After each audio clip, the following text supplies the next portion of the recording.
Olá, meus caros alunos! Se você é novo aqui no canal, eu sou o professor Sérgio Araújo, especialista em farmacologia, professor de farmacologia, e nesse canal, todas as semanas temos vídeo novo falando de algum tema específico da farmacologia. E nessa série de vídeos, estamos falando sobre as infecções do trato urinário. Se você perdeu a primeira parte do vídeo, falamos sobre a Emily, ou seja, uma mulher com infecção do trato urinário não complicada.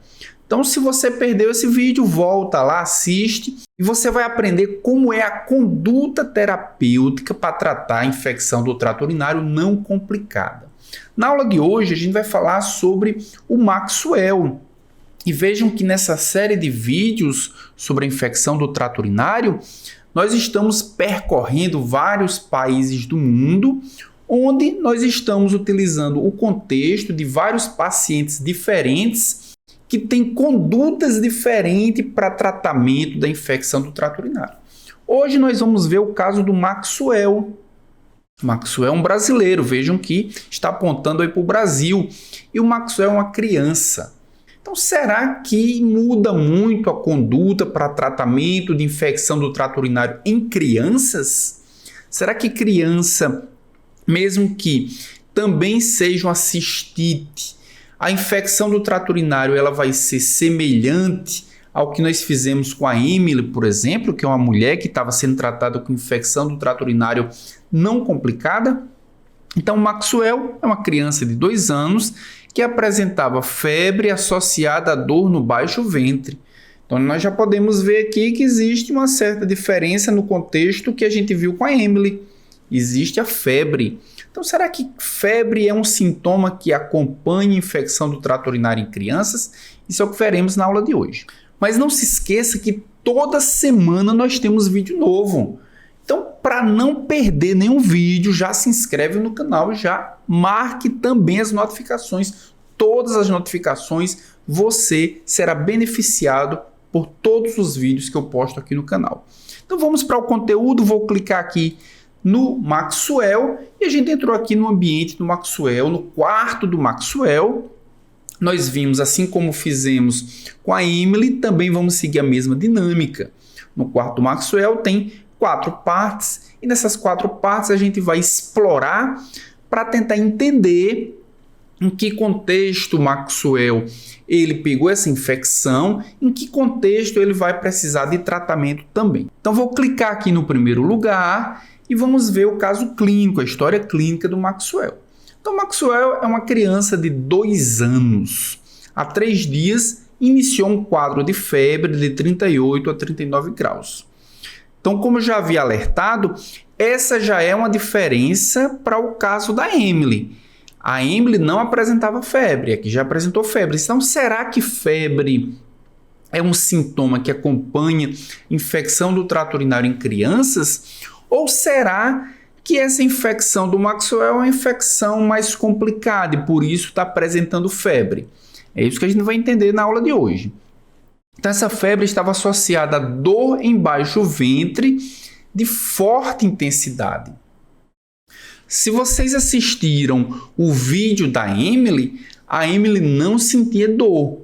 Ela apresentava uma uretrite evoluindo para uma cistite. No caso aqui do Maxwell, ele sente dor. Ele tem febre, ele sente dor e essa dor é bastante forte. Refere também disúria, assim como aconteceu com a Emily, dor ao urinar. Então, muito provavelmente, ele tem uma infecção também na uretra. Provavelmente, existe uma contaminação da uretra que gerou um processo inflamatório, por isso essa disúria. Relata no período 2 episódios de vômitos. Como assim, professor? Então, paciente com infecção do trato urinário tem vômito? É isso que nós vamos ver na aula de hoje. Será que vômito é um sintoma típico de infecção do trato urinário? Ou isso é mais um sintoma típico para infecção do trato urinário em crianças? Então vamos avaliar também esse processo.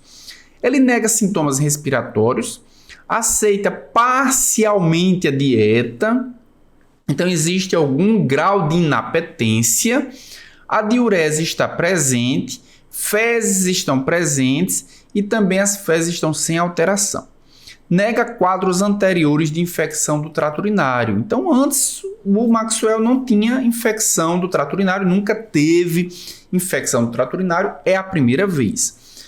E para o Maxwell foi feito exames complementares, o exame de urina, que é chamado de elementos anormais de sedimentação. Vai ser avaliado o que está dissolvido na urina e vai ser avaliado também o que sedimenta depois de centrifugação, que fica no fundo do tubo de ensaio. Esses parâmetros laboratoriais muitas vezes são usados para avaliar o grau de infecção ou até para diagnosticar a infecção do trato urinário. Vejam que no caso da Emily, a avaliação foi simplesmente clínica. Mas aqui nós já temos um elemento novo, que é o exame de urina. Então, será que isso vai agregar ou somente a sintomatologia clínica já era suficiente? Então vamos voltar aqui para o quarto do Maxwell e vamos clicar no segundo lugar para explorar essa doença que o Maxwell tem. Então são feitas aqui 4 perguntas.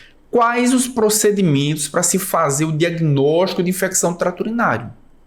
Será que, ao contrário da Emily, os parâmetros clínicos não são mais suficientes? Será que aqui a gente precisa realmente dos parâmetros laboratoriais? Ou será que sempre a gente precisa de exames laboratoriais? Além dos exames laboratoriais, será que a gente pode ter outros parâmetros para melhorar a acuidade do diagnóstico? Segunda pergunta: quais evidências podem indicar uma infecção do trato urinário em crianças? Gente, deixa eu até mudar a câmera aqui para falar com vocês.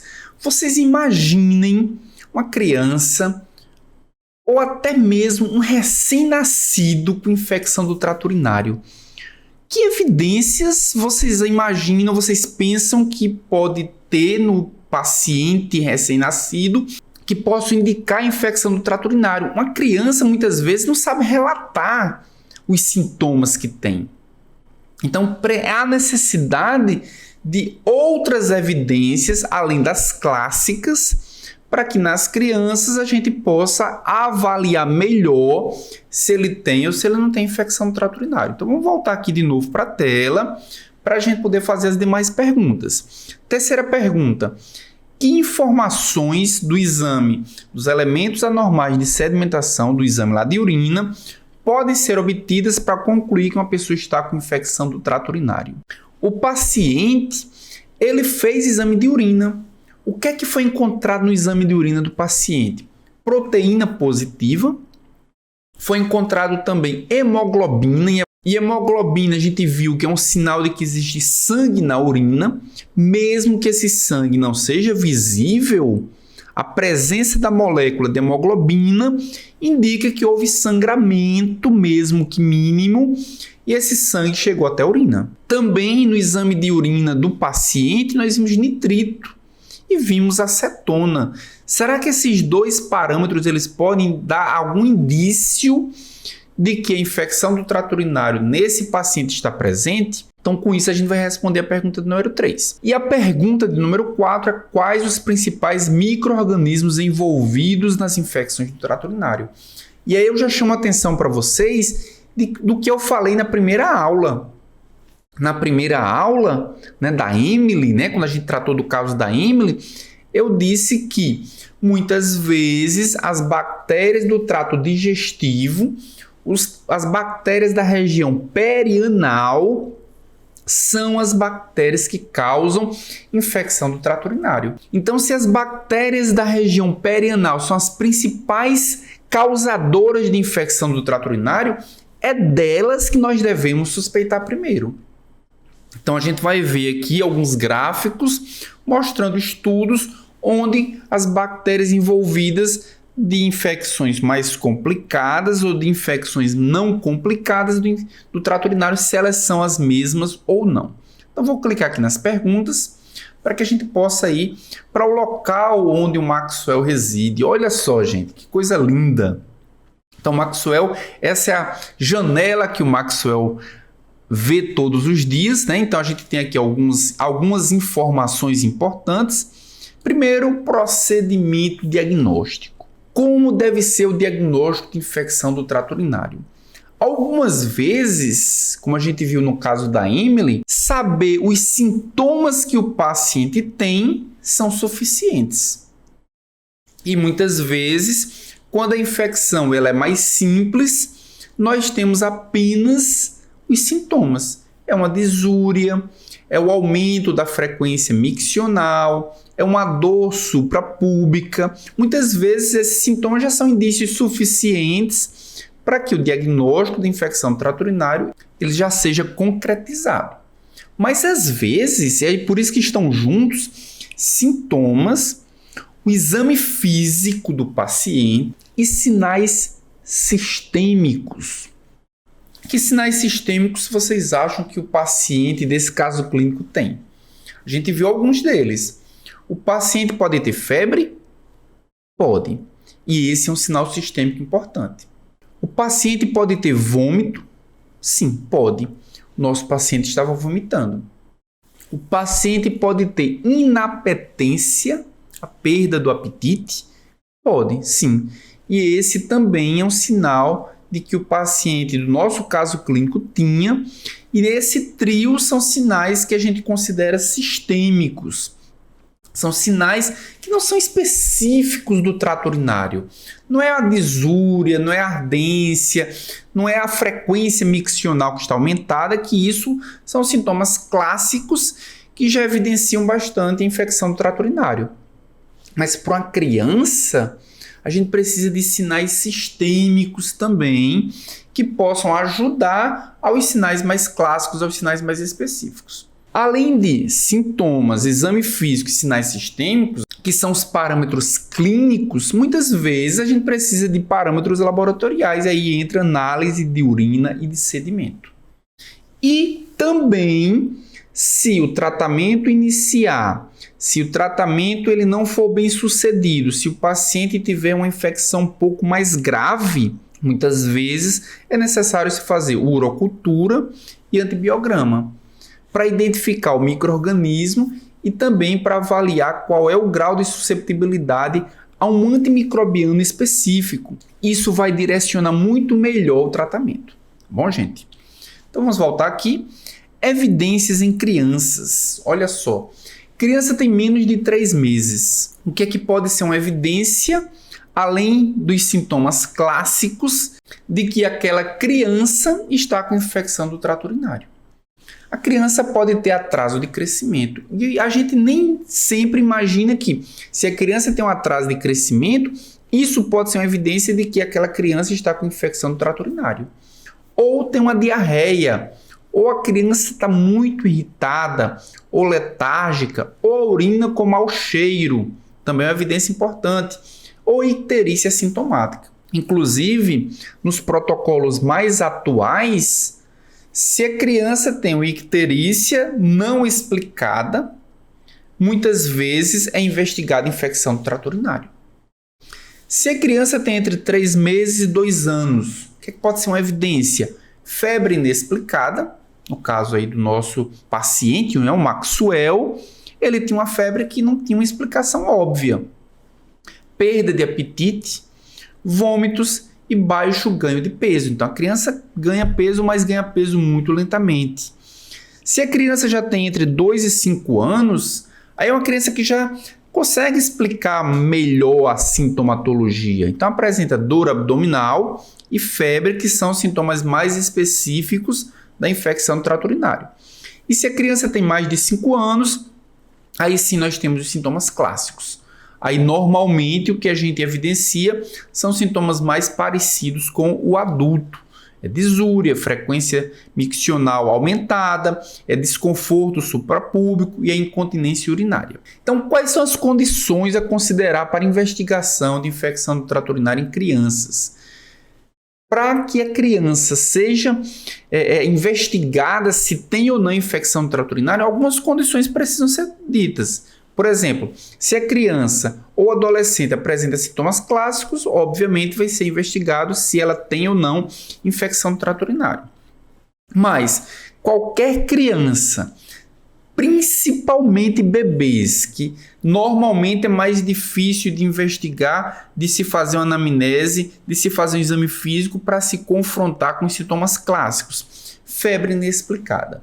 Bebês com febre inexplicada, é importante investigar se isso não é uma infecção do trato urinário. Qualquer recém-nascido com sintomas e sinais de bacteremia, que inclui aí a febre também. Em qualquer recém-nascido que tenha bilirrubina sérica conjugada elevada. Como eu falei para vocês, os protocolos mais atuais, normalmente se a criança, se o recém-nascido ele tem bilirrubina elevada, é importante investigar se isso não é uma infecção do trato urinário. E finalmente, em qualquer criança que tenha atraso de crescimento. Se a criança apresenta essas evidências, é muito importante investigar se essa criança tem ou não infecção do trato urinário. Então vamos aqui para o nosso próximo slide, para obtermos mais informações sobre o caso do Maxwell, sobre a urina e sedimento. O que é que evidencia a infecção do trato urinário quando a gente considera os elementos encontrados na urina? Na urina do paciente normalmente tem muita piúria. O que é piúria? São leucócitos na urina. As evidências do ponto de vista numérico é acima de 10 por um campo de 400 vezes, já indício de que aquele paciente ele tem infecção do trato urinário. Então, o paciente que tem infecção do trato urinário tem muito leucócito. Esses leucócitos normalmente são encontrados também na urina. Paciente tem bacteriúria, ou seja, bactéria na urina. A urina é para ter bactéria? Pode-se ter bactérias, mas num nível menor. Normalmente apresenta mais do que uma no campo de 1000 vezes, na microscopia do sedimento, no caso. Cilindros também, quando se investiga o sedimento, presença de estruturas 3D no sedimento, né, que são células e cristais. Presença de nitrito, nada disso foi encontrado no caso do Maxwell, nem piúria, nem bacteriúria, nem cilindros. Por quê? Porque apenas infecções mais graves, infecções mais avançadas, normalmente se encontram esses elementos. Mas na infecção, mesmo em níveis mais baixos, infecções mais simples, o nitrito está presente. E o nitrito está presente por quê? Porque o nitrito indica presença de bactérias. Então, quando nós encontramos nitrito positivo em uma urina, é importante investigar se aquele paciente tem ou não infecção do trato urinário. Então, nitrito produzido aqui pelas bactérias. E também a reação dessa enzima estearase. Então, a estearase também é uma reação encontrada na fita reativa, né, na urina. Estearase é a estearase leucocitária. Presença de leucócito, mesmo em número baixo, produz essa enzima. Essa enzima também é uma enzima que produz uma reação que é evidenciada na fita reativa. Então, mesmo em pacientes que têm infecção mais leve, presença de nitrito, que evidencia bactéria, e presença ou a reação da estearase, que evidencia leucócitos, indicam que aquele paciente ele tem infecção do trato urinário. Vamos voltar aqui e entrar no próximo slide. Então, quais são os micro-organismos? Quando a gente olha aqui, nós temos 3 gráficos diferentes. Nesse primeiro gráfico, o azul, ele mostra o quê? E. coli.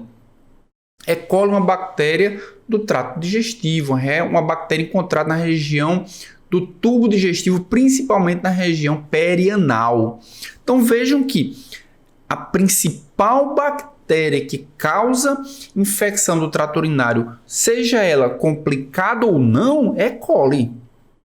Então, o tratamento ele tem que ser um tratamento que seja direcionado primariamente para E. coli. Então, vejam que independentemente se a infecção ela é complicada ou não, o principal micro-organismo envolvido em infecção do trato urinário é E. coli. Vejam que 76,7% das bactérias que causam infecção do trato urinário do tipo cistite não complicada é E. coli. Em segundo lugar, são o quê? São as outras bactérias. Então, quando a gente olha para uma bactéria ou para uma espécie específica de bactéria, ela gira ali em torno de 3,5% a 4% das infecções do trato urinário. Então, nós temos a Klebsiella, Enterococcus, Proteus, Staphylococcus, mas que é um nível realmente muito inferior. Então, se tem evidência de infecção do trato urinário, é importante apostar primeiro na E. coli. Quando a infecção é mais complicada, nós temos outras bactérias que podem evoluir para infecção mais complicada.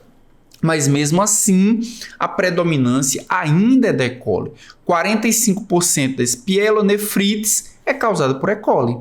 Mas nesse caso, a gente não pode deixar de tratar um paciente que possivelmente pode ter um enterococcus ou possivelmente pode ter uma Klebsiella.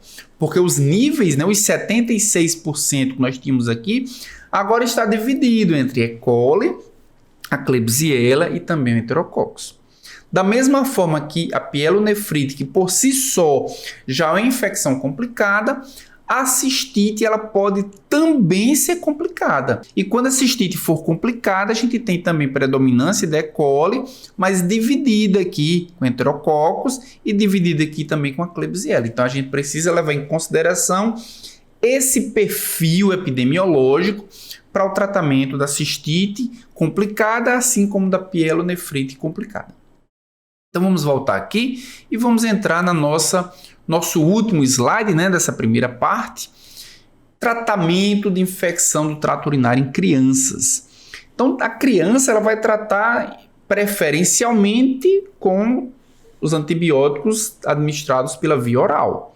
Então a cefalosporina de primeira geração ou de segunda geração, nós temos cefalexina, cefadroxil, cefaclor e também cefuroxime. Essa é a primeira escolha, são as cefalosporinas de primeira e de segunda geração, porque a E. coli ela é sensível à cefalosporina. Nós temos também sulfametoxazol, trimetroprima e amoxicilina com clavulanato, que é a segunda escolha terapêutica caso a cefalosporina não funcione, caso exista resistência bacteriana à cefalosporina ou se o paciente não aceitar bem a cefalosporina. Se a infecção ela tiver um risco maior de agravamento, é importante fazer o tratamento parenteral. E o tratamento parenteral é com cefalosporina de terceira e de quarta geração. É a ceftriaxona, é a cefotaxima e a cefepima. Também pode ser tratada com ampicilina ou com aminoglicosídeo, principalmente a gentamicina. Então, se a infecção for infecção relativamente simples, que não tenha nenhum risco de se complicar, tratamento oral com cefalosporina de primeira e de segunda geração. Se a infecção, ela mesmo que simples, ela tenha uma chance de agravamento, cefalosporina de terceira e de quarta geração. E por quanto tempo vai ser esse tratamento? Se o paciente não tiver febre, tratamento por 5 dias. No caso do paciente, do caso clínico, Maxwell, ele tinha febre. Então, se ele tinha febre, o tratamento ele vai ser um pouco mais prolongado, 10 dias, pelo menos, de tratamento com cefalosporina de primeira ou de segunda geração. Então, vamos voltar aqui. Vamos voltar para o quarto do Maxwell para entrarmos na terceira parte da aula. Os fatores de risco para infecção do trato urinário em crianças. O que é que a gente precisa levar em consideração na criança para saber que aquela criança tem uma chance maior de desenvolver uma infecção do trato urinário por ter aquela condição? Então, os principais fatores de risco é o quê? Anomalia no trato urinário. Se a criança tem alguma anomalia, principalmente anomalia anatômica, essa criança ela tem chances maiores de ter infecção do trato urinário. Se ela tem hidronefrose pré-natal, hidronefrose pré-natal é uma malformação congênita lá na região do ureter.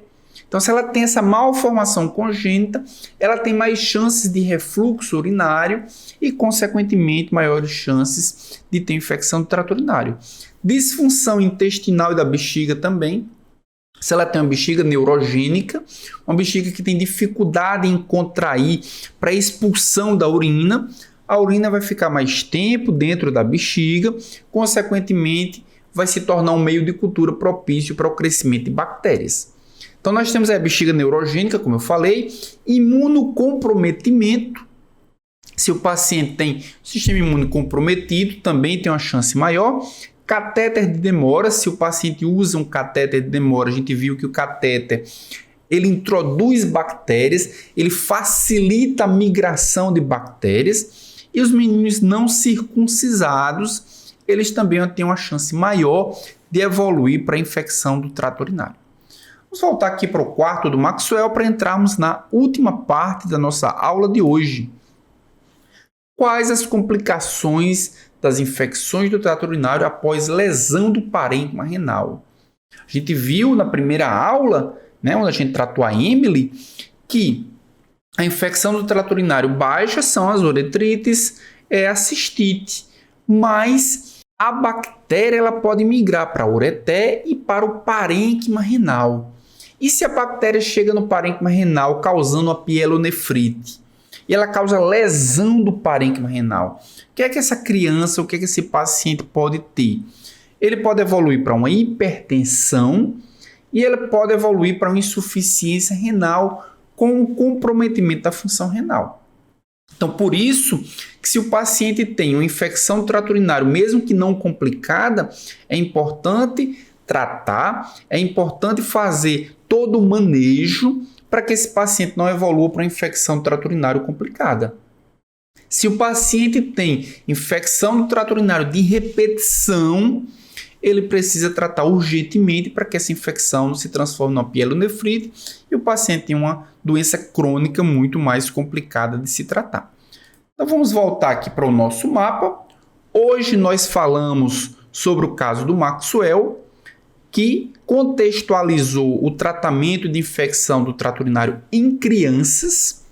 O que é que nós vamos ver na nossa próxima aula? A gente vai tratar o Mohammed.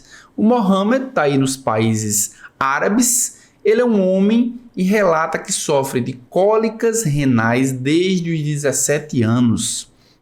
Então a gente vai contextualizar o tratamento de infecção do trato urinário em homens. Será que é diferente do tratamento em mulheres?